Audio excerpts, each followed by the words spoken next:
Assalamualaikum warahmatullahi wabarakatuh. Eh, Pertama pakai ini dulu kali ya. Gimana? Udah kayak caleg yang mau mencalonkan dulu?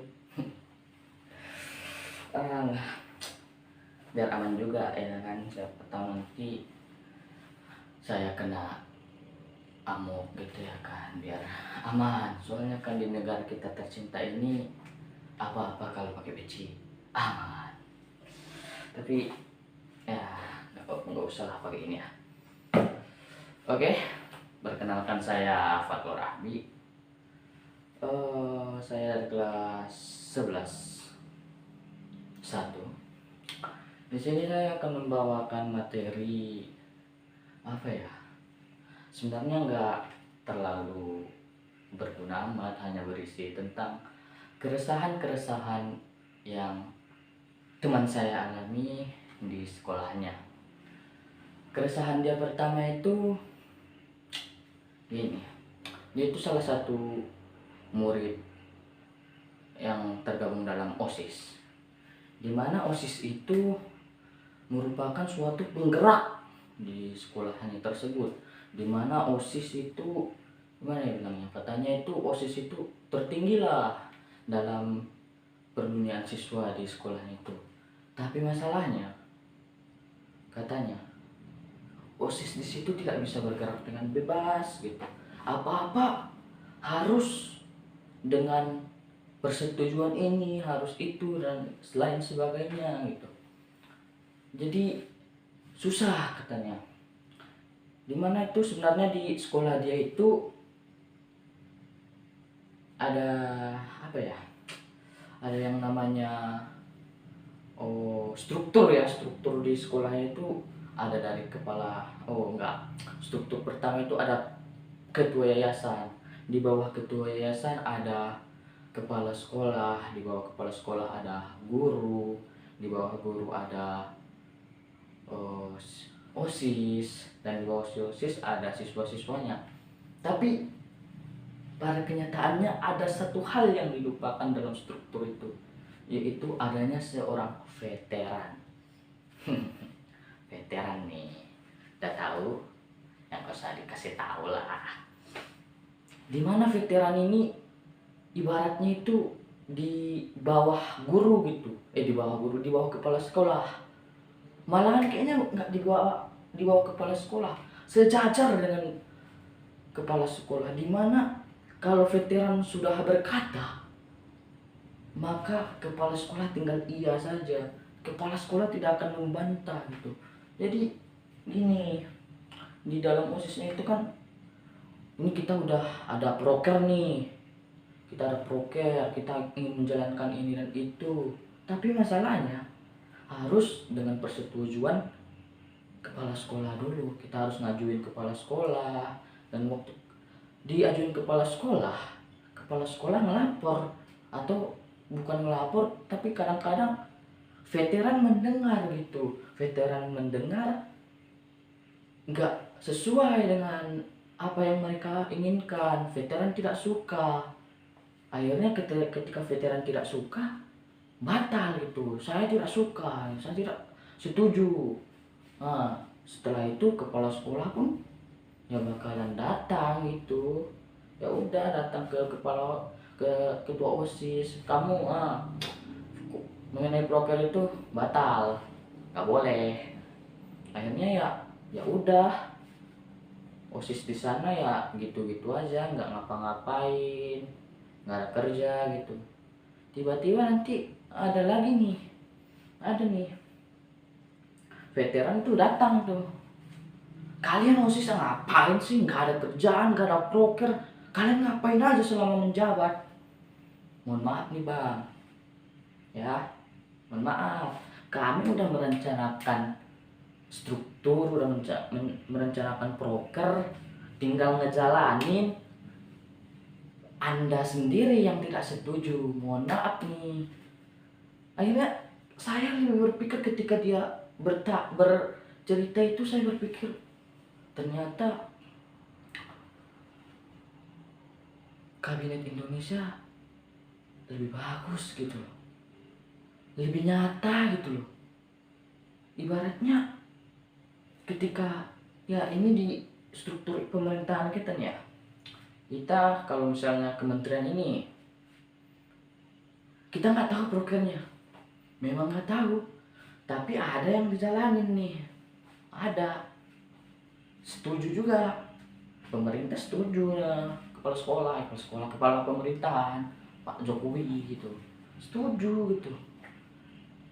Jadi apalah itu ya, seperti kita sebenarnya ingin menjalankan suatu proker tapi Anda yang tidak setuju gitu. Itu satu katanya ya, masalah OSIS. Teman saya juga udah capek katanya. Terus masalahnya kedua, keresahannya yang kedua itu, jadi dia kan kelas 11 nih, di dalam dia digabungin kelasnya itu kelas olimpiade ya, kayaknya anak-anak hebat semua, gak tahu juga. Nah di dalam kelas itu kan ya wajar dong ya kan, anak olimpiade, tapi apakah memang mereka pintar gitu? Itu belum keresahannya sih, tapi kan dulu pertama waktu naik kelas 11 nih, mereka dikumpulin tuh semua anak olimpiade yang satu kelas, dikumpulin di masjid pula, barokah tuh. Terus itu dikumpulin kan, ada kepala sekolah dong, udah dikumpulin ada kepala sekolah, gimana pembukaan ya kan, diselingi dengan wejangan-wejangan. Dan ada satu hal yang sangat disayangkan, yaitu di mana waktu itu kepala sekolah berkata, anak olimpiade kita semua fasilitasi, kita berikan apa yang ingin mereka inginkan, ingin buku kita beli, ingin memprint kita bolehkan di TU, ingin apa saja kita fasilitasi. Banyak janji-janjinya, banyak, seperti janji presiden kita. Enggak, itu presiden apa kali Ukraina kan banyak ada janji. Presiden Indonesia mah baik itu, apa-apa yang dijanjikannya ada gitu. Misal apa ya, ketahuan itu fasilitas dikasih katanya untuk anak olimpiade, buku dikasih, ngeprint soal gratis, ngeprint apa materi gratis. Mintanya apa? 1 tahun buku nggak ada, buku aja nggak ada. Entah apa yang dipikirkannya, saya juga nggak tahu sih, tapi itulah. Terus ini itu udah kan, udah masalah itu nih, belajar juga dong kan, seperti biasa belajar materi seperti biasa dalam hal sebagi-baginya kan. Nah di situ ada satu hal pemaksaan, itu dimana ada beberapa guru yang ketika menjelaskan, ketika pelajaran, ketika bertanya, masa anak olimpiade nggak bisa? Tapi kan kalian udah pintar nak, anak olimpiade, masa ini nggak tahu?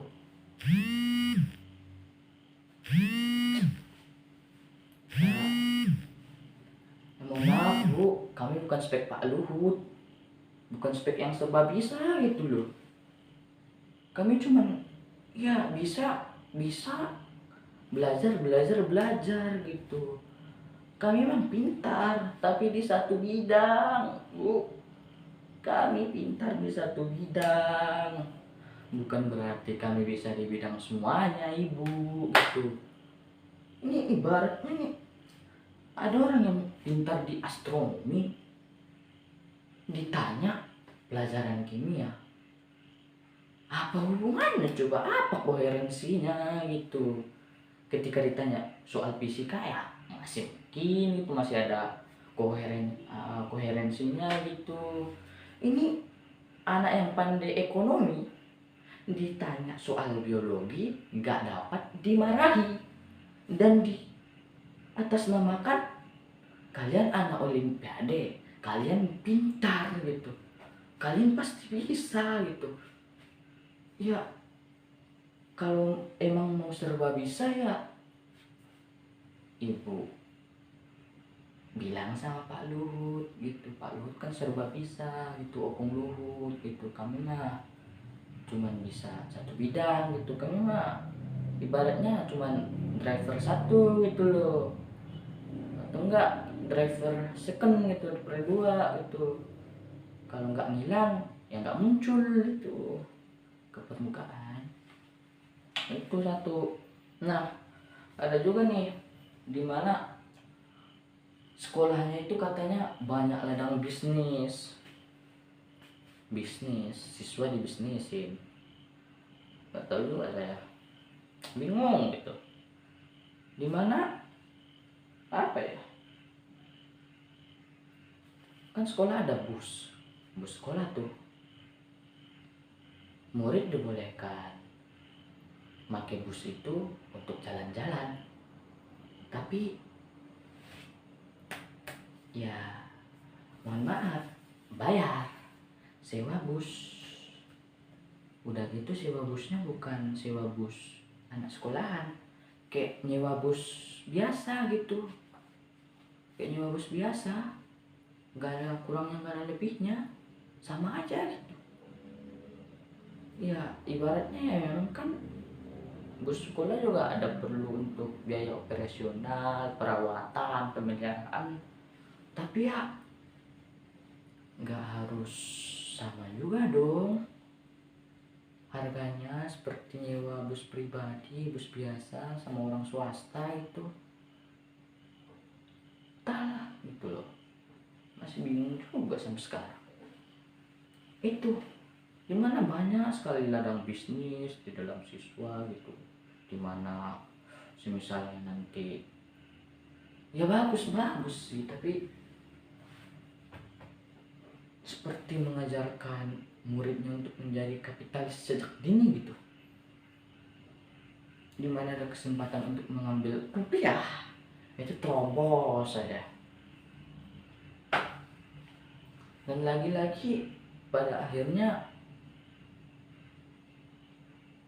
ada juga perannya kepala sekolah dan juga veteran gitu, dimana veteran sangat berpengaruh di sekolah ini, entah kenapa gitu ya. Ibaratnya kalau udah veteran ya udah veteran aja gitu, nggak usah ngurus lagi gitu ya, nggak usah ngurus gitu, ya udah biarkan aja gitu, kan udah jadi veteran ngapain coba diurus. Soal veteran kayaknya struktur pemerintahan Indonesia kita juga begitu ya. Wassalamualaikum warahmatullahi wabarakatuh.